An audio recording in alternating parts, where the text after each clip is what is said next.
Kami tahu kami dicipta untuk menyembah, kami dicipta untuk mengagumi Engkau. Dan kami bersyukur kalau setiap pagi di tempat ini kami boleh menjalani destiny kami menjadi penyembah-penyembah-Mu. Terima kasih Tuhan, dan sebentar kami akan terima akan firman, terima akan isi hati Tuhan. Biar Engkau berbicara Tuhan, untuk setiap kami siap untuk mendengar. Di dalam nama Tuhan Yesus kami berdoa dan mengucap syukur. Amin. Shalom saudara. Hari ini mari kita baca dari Mazmur 34 ayat 8, satu firman yang cukup terkenal ya, dan bahkan sering dilakukan ya. Yuk kita baca sama-sama, 2, 3. Kecaplah dan lihatlah betapa baiknya Tuhan itu. Berbahagialah orang yang berlindung padanya. Nah saudara, waktu pas 2 minggu lalu ya, Frankie Kuncoro itu sharing di sini sedikit tentang ayat ini ya. Ada yang ingat nggak? Dia kan ngomong banyak hal, dia worship luar biasa, dan saya sangat nikmatin ya waktu dia mimpin pujian dan juga sharing firman. Nah dia itu mention sedikit tentang ayat ini dan itu langsung tak nyentuh hati saya, dan saya pikir ini jadi bahan khotbah. Soalnya dia ngomongnya cuma sekalimat. Saya nanti mau bahas berkalimat-kalimat. Nah dia ngomong gini, kecap itu sifatnya apa? Personal. Ya. Kalau lihat itu tidak terlalu personal, karena apa? Kita bisa ngomong lihat tuh, lihat. Dan kalau kita berdiri di posisi yang sama dengan orang itu, dan orang itu kita geret di samping kita, lalu kita ngomong lihat, kita akan kurang lebih melihat hal yang sama. Betul? Misalnya ada baju bagus, lalu saya geret Mama Nani, mah sini mah, bagus ya bajunya. Lalu kita berdua bisa sama-sama melihat akan hal yang sama itu. Nah, tapi kalau kecap itu sifatnya personal, karena apa? Lidahnya dibawa sendiri-sendiri. Ya enggak? Nah, yang lucu kan gini saudara, kalau kita disuruh mendeskripsikan makanan, ya kan? Misalnya kita ngomong, wah soto di situ enak banget. Nah, terus teman kita ngomong, enaknya gimana? Itu rada bingung ya enggak? Kalau lihat mendeskripsikan bentuk, kita masih mungkin rada bisa ngerti gimana mendeskripsikan bentuk itu yang bagus itu. Tapi kalau rasa itu rada susah, karena itu personal. Cuman kita yang bisa ngerasain enaknya atau enggak enaknya. Nah yang sering saya alamin adalah saya itu nggak suka jahe. Nah sedangkan banyak orang suka jahe. Ya kan, jahe itu adalah sesuatu yang seringkali merupakan kenikmatan buat banyak orang, khususnya orang Jawa Tengah yang suka wedang ronde, itu kan bahannya semua jahe. Nah jadi saya kalau tiap kali main ke Parakan atau saya kumpul sama keluarganya suami saya, kan mereka itu lidahnya sangat terbiasa sama jahe. Jadi kalau makan wedang ronde, sob nggak makan, enggak suka. Hah? Semua pada ngomong gitu. Kamu gak suka jahe, kenapa? Nah itu kalau ditanyain kenapa, bingung neranginnya saudara. Karena itu personal taste, itu adalah suatu hal yang pribadi, cuman saya yang bisa nerangin. Jahe itu kenapa gak enaknya, nah saya juga bingung nerangin ke orangnya gimana ya. Pokoknya ada sesuatu di dalam jahe itu yang gak cocok sama lidah saya. Nah, demikian juga kalau orang ngomong kenapa kamu suka sushi yang mentah-mentah sih Sof. Nah itu pertanyaan lagi. Kan banyak orang yang gak suka sashimi. Tapi saya itu kalau makan sashimi paling doyan. Mentah, gak ada bumbu, gak ada apa. Istilahnya cuma ikan dipotong. Kok bisa suka sih Sof? Nah saya juga gak bisa jawab lagi. Enak. Bagi saya salmon yang mateng sama gak mateng. Itu lebih amis yang mateng. Kalau salmon udah kena gorengan itu bau amisnya malah keluar. Tapi kalau mentah malah menurut saya tidak nyinyir, baunya tidak anyir, tidak amis. Nah kan, tapi orang nggak bisa ngerti. Kok bisa sih makan ikan mentah? Nah itu. Again, namanya kecaplah. Itu adalah sesuatu yang sifatnya personal. Cuman kita yang bisa ngerasain. Cuman kita yang bisa nikmatin. Nah, ini yang saya alamin di awal tahun ini saudara. Waktu awal tahun itu kan saya kesaksian panjang lebar tentang Eropa. Wah seneng, Tuhan memberi cuaca yang bagus. Sampai mujizat setara air membelah laut, Musa membelah air laut, Ibu Nani bisa membuat winter di Eropa menjadi hangat, ya kan? Aku kesaksian gitu waktu awal tahun. Waktu awal tahun Tuhan bikin mujizat ini itu. Saudara, selang seminggu dari saya sharing tentang Eropa itu, semua kemanisan yang Tuhan izinkan saya nikmatin di Eropa. Seminggu kemudian dikasih kopi pahit, benar? Apa? Tiba-tiba Freddy harus operasi usus buntu, ya kan? Tapi saudara, yang aneh yang saya bisa rasakan di dalam awal tahun ini adalah Tuhan mengajari kami untuk mengecap setiap kebaikannya. Mengecap setiap kebaikan Tuhan itu artinya bukan berarti semua hidup kita tuh akan senang-senang terus. Bukan berarti hidup kita tuh akan manis terus. Mungkin kalau manis nanti diabetes. Ya. Tapi Tuhan selalu memberi warna dalam hidup kita. Dan Tuhan selalu memberi berbagai macam rasa dalam hidup kita. Seringkali ada kemanisan yang super manis. Seringkali ada asam-asamnya dikit. Seringkali ada pahit-pahitnya dikit. Tapi sebenarnya semua tergantung sama personal taste kita. Apakah kita bisa menikmati itu atau kita menolak untuk menikmati itu? Ya. Saya waktu pas pertama kali dengar Freddy harus dioperasi, kita berdua periksa dokter bla bla bla. Tiba-tiba di hati saya ini nomor satu yang keluar di depan dokter itu bukan pengeluhan. Ya. Bukan kok bisa ya usus buntu apa enggak. Tapi saya tuh ngomong ke Freddy, untung ya kejadiannya di Indonesia. Kamu bayangin cuman selang seminggu loh.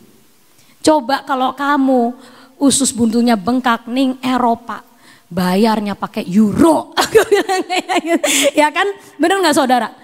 Bayarnya udah, wah gak kebayang, lipat-lipat kali ganda. Belum lagi di negara orang, aduh wis gak kebayang. Kalau sampai dia sakitnya di sana, cuman selang seminggu loh. Ya kan, itu bukan, dan dokternya bilang ini sebenarnya itu gak mungkin terjadi dalam satu malam. Namanya usus buntu bengkak, itu pasti ada akumulasi gitu loh dari kejadian apa, kamu makan apa, sampai akhirnya bengkak seperti ini. Nah jadi kan berarti sebenarnya kalau waktu ukuran beda seminggu, itu bisa banget itu terjadi di sana. Tapi Tuhan baik, kejadiannya di sini kita masih bisa bayar pakai rupiah. Aku bilang bersyukur. Nah, jadi dalam hal itu pun, dalam hal timing kita bersyukur. Di dalam hal waktu kita masuk, Mamah berdoa, ayo kita berdoa minta percepatan supaya jangan lama-lama di rumah sakit. Di rumah sakit tuh gak enak. Kita berdoa biar pagi ini masuk, sore langsung tindakan. Itu menurut nalar manusia pun gak bisa saudara. Karena apa biasanya orang kalau operasi itu lama, periksa ini periksa itu, apa ini itu gitu kan. Biasanya nginep semalam baru besoknya tindakan.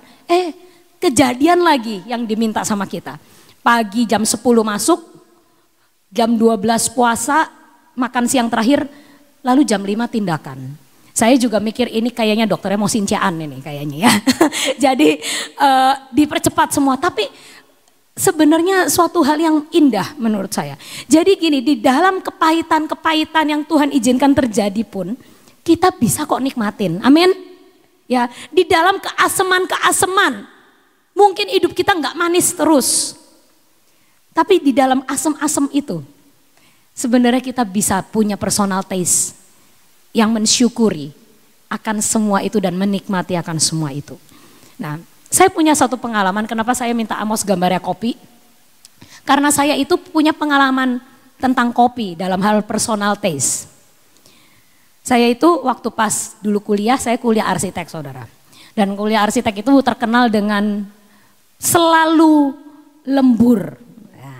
Jadi saya waktu di Indonesia tentunya saya masih SMP SMA tidak pernah diperkenalkan kopi sama ayah saya. Ya. Papa saya pun tidak terlalu senang kopi, biasa aja. Mama saya peminum teh. Jadi saya itu adalah manusia peminum teh sejak dari kecil. Jadi saya waktu pas kuliah, saya itu sebenarnya tidak pernah ngopi. Dan saya kurang suka kopi karena saya pikir ngapain sih pahit-pahit kayak gitu. Gak suka saya. Tapi sejalan dengan waktu saya kuliah di arsitek, teman-teman saya itu ngajarin saya ngopi. teman-teman arsitek saya. Karena dia ngomong, Sofi kamu perlu kopi, kalau enggak kamu tugasnya enggak selesai. Daripada kamu minum kayak modeng Red Bull tuh di sana Red Bull, di sini tuh kerating daeng ya, kerating daeng. Itu di sana ada saudara, namanya Red Bull. Itu daripada kamu minum minuman yang kayak gitu-gitu, itu merusak lambung. Tapi kalau kopi, asal kamu minumnya kopi yang benar, itu tuh baik buat kamu, bikin melek. Kalau enggak kamu enggak kelar enggak gitu, muka kamu udah kayak gini tanpa ekspresi, udah nanti kamu ketiduran. Jadi saya itu pergi ngopi sama teman-teman arsitek saya, bla bla bla, tapi bukan untuk kenikmatan. Tapi apa? Untuk kewajiban melek. Sehingga saya tuh di pikiran saya, di otak saya, yang namanya kopi itu bikin menderita. Kenapa? Karena kopi sama dengan lembur. Kopi sama dengan pahit. Kopi sama dengan pekerjaan yang harus saya selesaikan. Saya maksa diri saya untuk melek. Nah, jadi bertahun-tahun saudara bayangin di Kanada ya, saya kenal kopi itu bukan sebagai suatu kenikmatan. Padahal di sana mungkin banyak kopi enak ya saudara. Saya pikir-pikir kenapa ya saya waktu itu nggak bisa nikmatin. Karena saya itu kondisinya dalam pikiran saya, otak saya, kopi sama dengan lembur. Kopi sama dengan menyelesaikan tugas. Dan kadang ngopinya juga nggak santai. Take away, set, ambil, minum, balik ke studio, ngerjain tugas lagi. Bertahun-tahun saya ngalamin itu. Ya. Nah, jadi saya waktu pas saya selesai kuliah, saya akhirnya menikah. Ya. Saya itu sama kopi tidak hobi. Karena saya di otak saya kopi itu tidak nikmat. Kopi itu pahit doang. Kopi itu lembur sama dengan kita harus menyelesaikan sesuatu. Gak enak. Nah tapi begitu saya menikah dengan seorang penggemar kopi. Ya kan, saudara yang di sini tahu ya, suami saya itu penggemar kopi banget. Istilahnya kalau ada warung kopi buka di Cirebon pasti didatengin sama dia. Sama kayak Koheri, selalu test drive di mana-mana ya. Nah, suami saya ini penggemar kopi akut ya. Lalu saat menikah, saya itu awal-awal juga, kamu kok suka kopi banget sih? Kayak gitu. Loh, kok kamu gak suka kopi, kenapa? Pahit, aku bilang kayak gitu.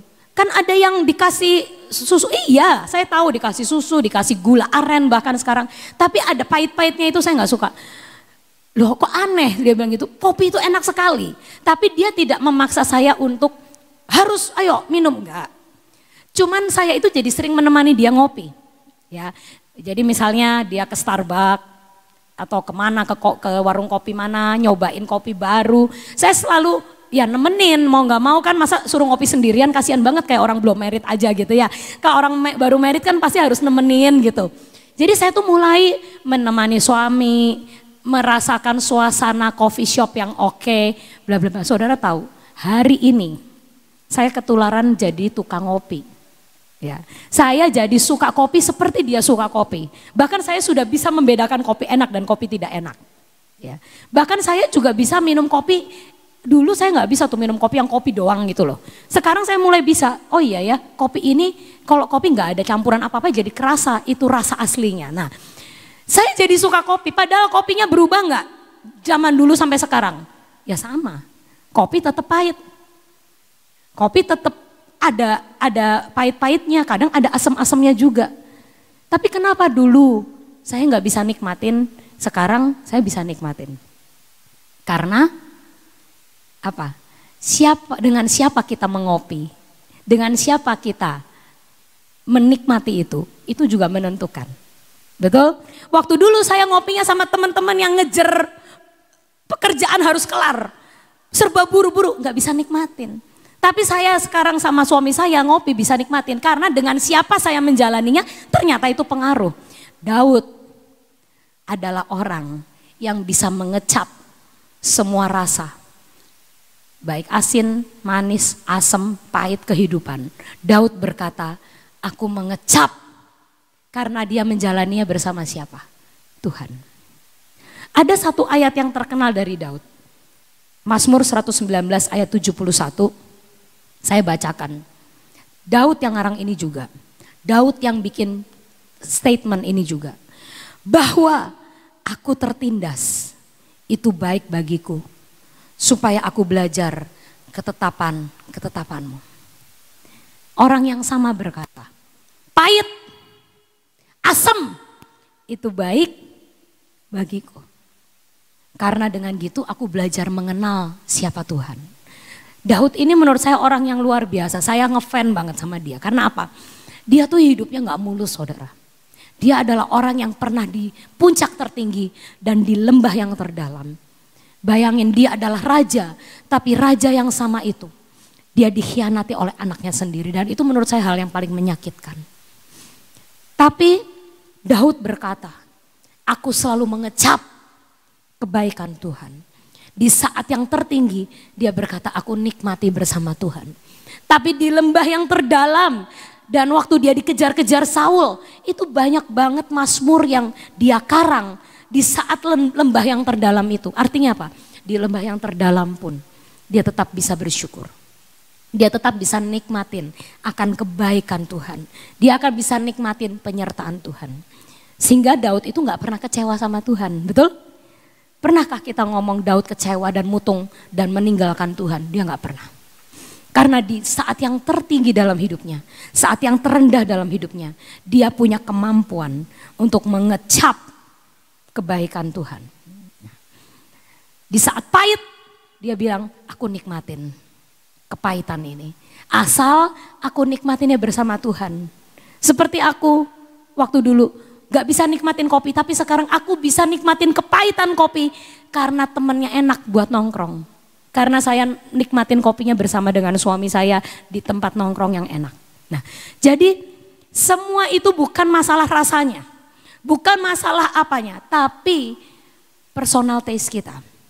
Apakah kita mau untuk bersyukur, apakah kita mau untuk menikmati ataukah enggak.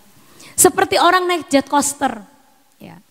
Waktu kemarin sudah cerita, ya. Saat naik jet coasternya sama. Saya, Freddy, Kean, Kayla, dan 2 teman saya naik semuanya jet coaster. Tapi ada yang bisa nikmatin jet coaster, ada yang tidak bisa. Kean itu adalah penikmat jet coaster. Begitu turun, gimana Kean, pusing? Enggak, biasa aja, gitu. Asik. Yuk naik lagi, nggak boleh, udah cukup sekali saja. Ayo naik lagi, Ian masih mau naik lagi. Tapi suami saya mahnya langsung kumat, turun dari jet coaster. Nonjok mahnya, aduh perutnya jadi nggak enak, glutuk-glutuk. Kenapa sih? Wah nggak makan apa-apa, ya ini kayaknya stres, naik jet coaster stres. Jadi intinya bukan masalah permainannya, bukan masalah rasanya. Bisa enggak kita menikmati. Begitupun jalan bersama Tuhan di tahun ini. Kalau kita bisa nikmatin, kita bisa mensyukuri dan mengecap, maka kita akan mengalami tahun yang luar biasa bersama Tuhan. Tapi kalau setiap ada rasa pahit sedikit kita ngeluh, kalau ada rasa asam dikit kita ngeluh, lalu kita mulai nyalain Tuhan, lalu kita mulai gak terima sama Tuhan, lalu kita mulai berkata, kenapa orang lain dikasih manis, aku dikasih pahit, kenapa orang lain dikasih enak-enak, aku dikasih asam. Kalau hidup kita pengeluhan dan pengeluhan isinya, percayalah mahmu naik nanti. GERD-mu, stres nanti. Gak bisa nikmatin apapun. Tapi belajar kita di tahun ini tidak menjanjikan apa rasanya. Mungkin ada sedikit pahit-pahit, mungkin ada sedikit asam-asam. Tapi mari kita berkata kepada diri kita, enjoy the journey with God. Karena dengan siapa aku berjalan, itu aku menentukan aku bisa nikmatin. Ya, mari kita menikmati kopi pahit bersama Tuhan. Mari kita nikmati mangga asem, tapi bersama Tuhan. Yang penting temennya, saudara. Betul? Kalau misalnya temennya asik, ya misalnya kita makan mangga asem sendiri, mungkin wah asem. Tapi coba kalau ayo rujakan sama teman-teman, makan mangga asem akan nikmat. Jadi intinya apa? Jangan lupa sertakan Tuhan dan berkata, Tuhan tahun ini aku mau berjalan bersama Engkau. Kalau temanku adalah Engkau sendiri, rasa pahit pasti bisa tak jalanin, rasa asem pasti bisa tak jalanin. Apapun rasanya, aku mau nikmatin bersama Tuhan. Dan saudara, kalau sudah taraf mengecapnya lulus, orang akan melihat kemuliaan Tuhan lewat hidupmu. Amin. Kalau ngecapnya lulus, kalau kita sudah bisa nikmatin nih, kebaikan Tuhan, kita gampang kesaksian sama orang dan orang akan melihat kemuliaan Tuhan lewat hidup kita. Ya, jadi tahapnya tuh mengecap lalu melihat. Nah, kalau mengecapnya sudah bisa, kita lulus nih. Kita bisa mensyukuri dan bisa berjalan bersama Tuhan dalam rasa apapun. Nanti orang akan melihat kemuliaan Tuhan lewat hidup kita. Saya mau kesaksian waktu kemarin kita menjalani operasi itu ya saudara. Sabtu siang itu Freddy keluar dari rumah sakit. Ya, hari Jumat malam operasi, Jumat sore ke malam operasi. Sabtu siang kita sudah boleh keluar dari rumah sakit. Ya, dokternya ngomong udah aman, keluar aja dari rumah sakit. Serius dok, kita sampai ngomong gitu. Iya, kamu boleh kalau malam nanti mau sinciaan sama saudara-saudara juga. Dokternya malah ngomong, ada pantangan nggak dok? Tidak ada pantangan. Ya, malah sumber masalahnya sudah dipotong, tidak ada pantangan. Cuman jangan ngangkat berat dulu. Nah gitu. Jadi saudara, Sabtu siang keluar dari rumah sakit, Sabtu malam itu akhirnya kita kumpul sama keluarga besar Freddy yang di Semarang. Lalu orang-orang yang melihat Freddy datang habis operasi, mereka sampai melongo.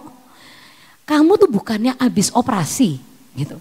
Iya, tadi siang udah keluar dari rumah sakit, terus kata dokternya boleh ngumpul malam ini, makan apapun boleh. Mereka akhirnya melihat, lalu kita menyaksikan percepatan yang kita alamin, keanugerah Tuhan yang kita alamin. Jadi akhirnya kopi pahitnya bisa dinikmatin. Dan akhirnya mereka bisa melihat, wah kemuliaan Tuhan nyata ya. Lewat kopi pahit itu kemuliaan Tuhan tetap nyata. Nah makanya saudara, kalau hidup kita sebagai orang Kristen gak bisa jadi kesaksian. Hidupnya isinya pahit, tapi pahitnya benar-benar diresapi pahit.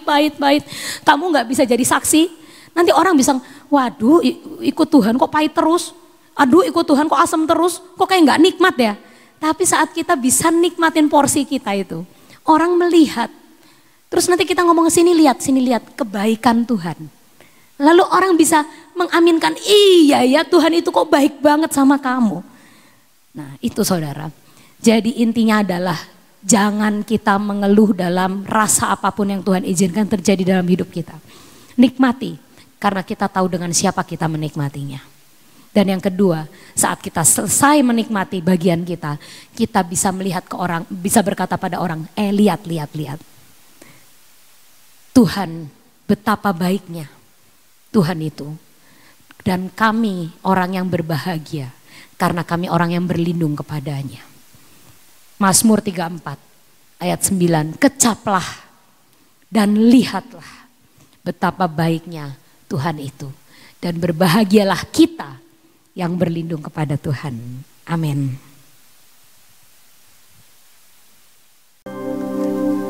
Saudara, saya tambahin tentang kenikmatan jet coaster tadi ya. Saya merasakan buat orang tua ya, dibayarin 10 juta juga saya nggak mau.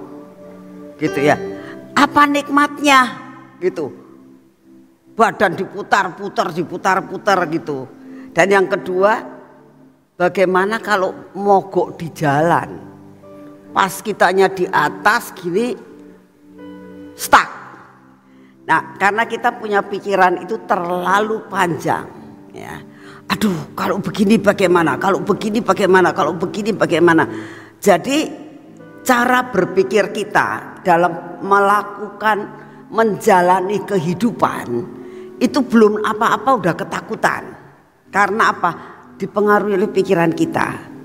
Jangan-jangan begini, jangan-jangan begini, jangan-jangan begini. Kemarin saya baru ngobrol-ngobrol sama Kean.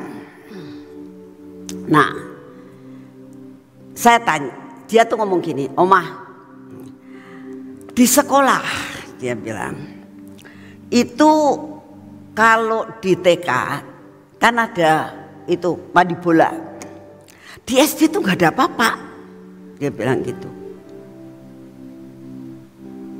Terus saya bilang gitu, itu anak bisa punya pikiran. Di sebelah sekolahan itu kan ada tanah punya siapa itu? Ya punya orang lah. Itu dibeli saja. Nanti gitu. Ya nanti doa dulu. Oma kan punya banyak uang. Nanti gitu. Beli saja. Saya diam aja. Mau buat apa itu tanah dibeli? Dibuat jet coaster. Saya bilang, buat jet coaster? Iya. Ya buat apa jet coaster? Ya supaya anak-anak SD bisa main. Kayak gitu. Dalam hati saya nggak mikir jet coaster itu berapa biayanya ya. Karena dia bilang, kenapa? Karena Kian suka. Dia bilang, lah mutar-mutar kayak begitu kok kamu suka? Suka. Saudara tahu, kesukaan akan membuat tidak ada ketakutan. Ya, kenikmatan itu membuat kita tidak takut. Itu saja yang ingin saya sampaikan. Jadi belajar dalam menghadapi tahun 2023, apapun yang terjadi, biarlah kita menikmati bersama dengan Tuhan. Karena itu yang membuat kita nggak akan takut. Karena apa? Ada jaminan. Ya, Immanuel, aku beserta kamu. Jadi ya tidak usah takutlah dalam menghadapi tahun 2023. Apapun yang terjadi, nikmati saja. Karena apa? Karena kita tahu bahwa kenikmatan membuat kita tidak takut. Ya, kita nggak usah takut dalam menghadapi apapun juga. Ya. Saya kemarin sampai merasakan ini anak ngasih terngiang-ngiang dengan pengalaman dia di jet coaster pada waktu itu. Ya. Sampai dia tiba-tiba minta supaya sebelah dibikin jet coaster. Nggak ngerti ya, nggak ngerti. Tapi dia merasakan kalau ada kan lumayan gitu ya. Ya saya bilang wis doa sajalah. Saya cuma ketawa aja ngelihat apa. Karena dia tidak memikirkan biayanya berapa, uangnya dari mana. Buat anak kecil nggak mikir. Yang dipikir adalah kenikmatan. Ya. Jadi belajar kenikmatan bersama dengan Tuhan. Nggak usah dipikirkan yang macam-macam. Karena Tuhan menyertai saudara dan saya. Ya. Mari kita berdoa. Bapa, saat ini kami mengucap syukur untuk segala sesuatu yang Kau sudah siapkan buat kami. Terima kasih Tuhan. Ampuni semua dosa dan kesalahan kami. Karena kami seringkali dipengaruhi oleh pikiran dan jiwa kami di dalam menjalani kehidupan ini Tuhan. Sehingga mengakibatkan belum apa-apa kita sudah mundur, kita sudah kalah. Karena kami ini Tuhan selalu dipengaruhi dengan apa yang kami lihat, apa yang kami pikirkan. Pada saat ini kami mau menyerahkan pikiran kami, jiwa kami, hati kami kepadamu ya Tuhan. Biar kami katakan, Immanuel, Engkau beserta dengan kami. Menghadapi apapun kami tahu, semua itu baik buat kami. Terima kasih untuk kasih setiamu. Bapak, pagi ini kami mau tetap berdoa Tuhan, berdiri buat bangsa dan negara kami. Setiap pagi kami tidak akan melupakan akan tugas dan kewajiban kami untuk berdiri buat bangsa dan negara kami. Karena kami tahu Tuhan, doa-doa yang dinaikkan, naik di hadapan-Mu dan Engkau akan mempertimbangkannya. Kami mau menyerahkan akan Bapak Presiden kami dan semua stafnya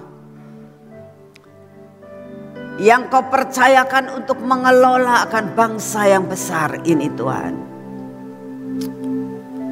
Kami tetap berdoa untuk pengangkatan Bapak Presiden kami sebagai ketua untuk ASEAN.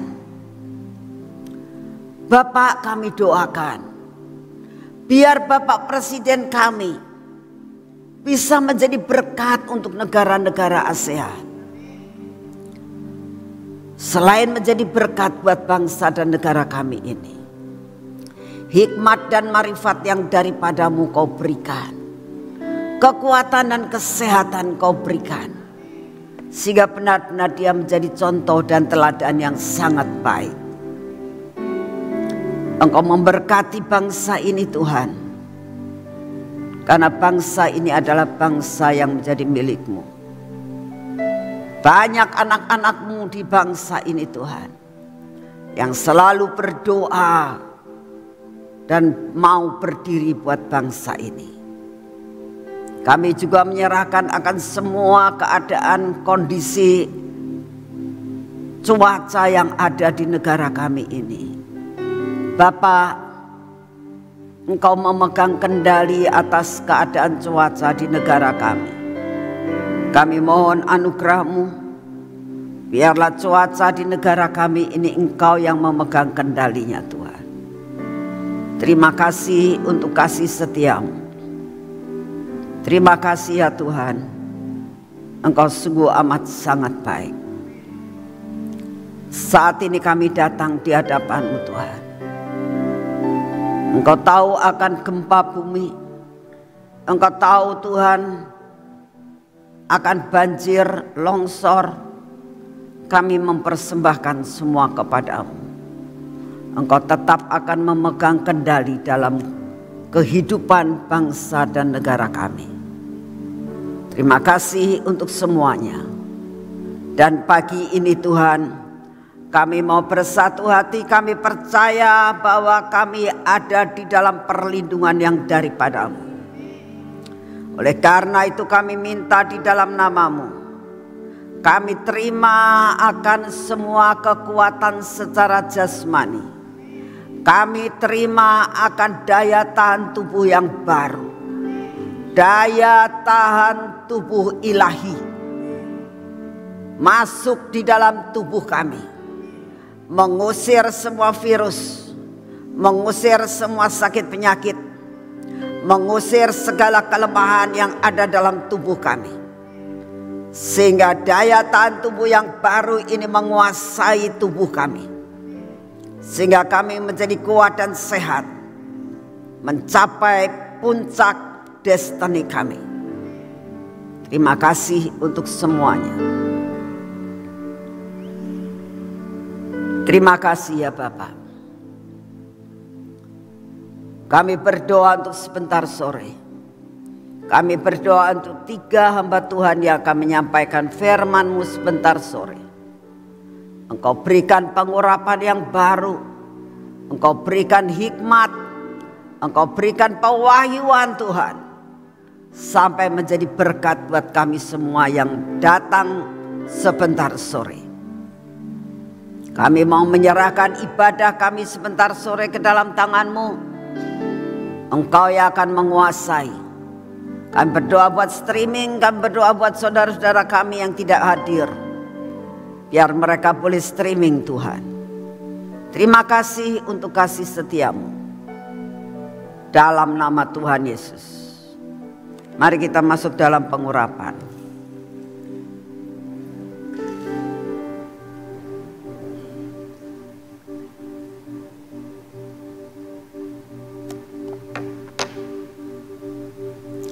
Dalam nama Tuhan Yesus, kami mengucap syukur untuk lemak ilahi yang Kau sediakan buat kami. Biarlah lemak ilahi ini memasuki akan hidup kami, memasuki akan mata kami, telinga kami, bibir, mulut kami, dan hati kami. Lepaskan daripada semua kelemahan kami Tuhan. Yang ada adalah kebaikan dan kebaikan. Biarlah lemak yang dari surga ini menguasai tangan kami dan kaki kami, sehingga kami boleh berjalan dan kami boleh melakukan semua pekerjaan kami hari ini bersama dengan Engkau. Dan kami tahu Tuhan, apapun yang Kau izinkan terjadi, kami tahu berkat-Mu tetap melimpah atas hidup kami. Jatah kami hari ini kami terima dengan utuh. Terima kasih untuk kasih setia-Mu.